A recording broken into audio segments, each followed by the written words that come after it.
This video is about something we don't talk about enough in procurement, or in any technical profession for that matter.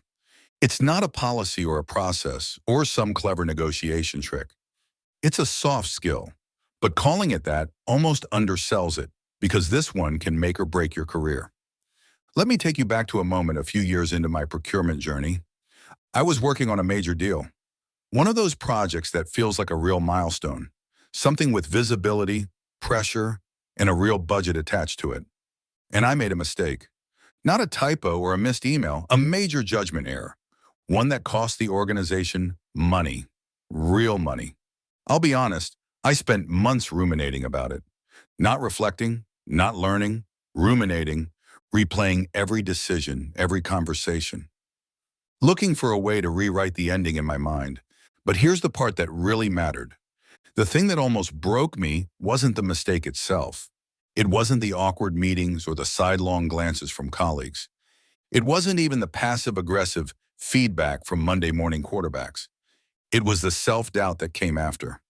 That internal monologue that started almost immediately, the voice we all carry with us but rarely acknowledge out loud.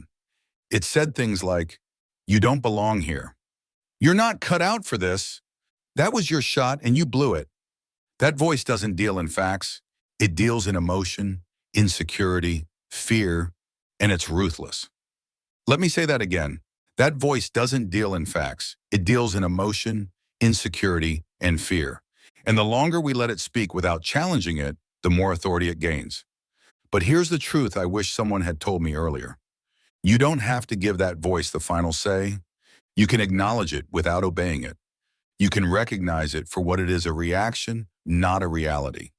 Because that voice, it's not the full story. It's just a voice, not a verdict. And here's the most important part. You still determine what happens next. The mistake didn't end your story. It became part of your learning.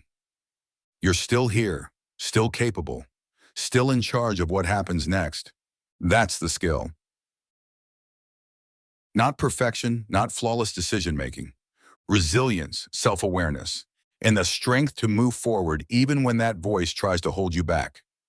So the next time it shows up, and it will, just remember, you get to choose what happens next.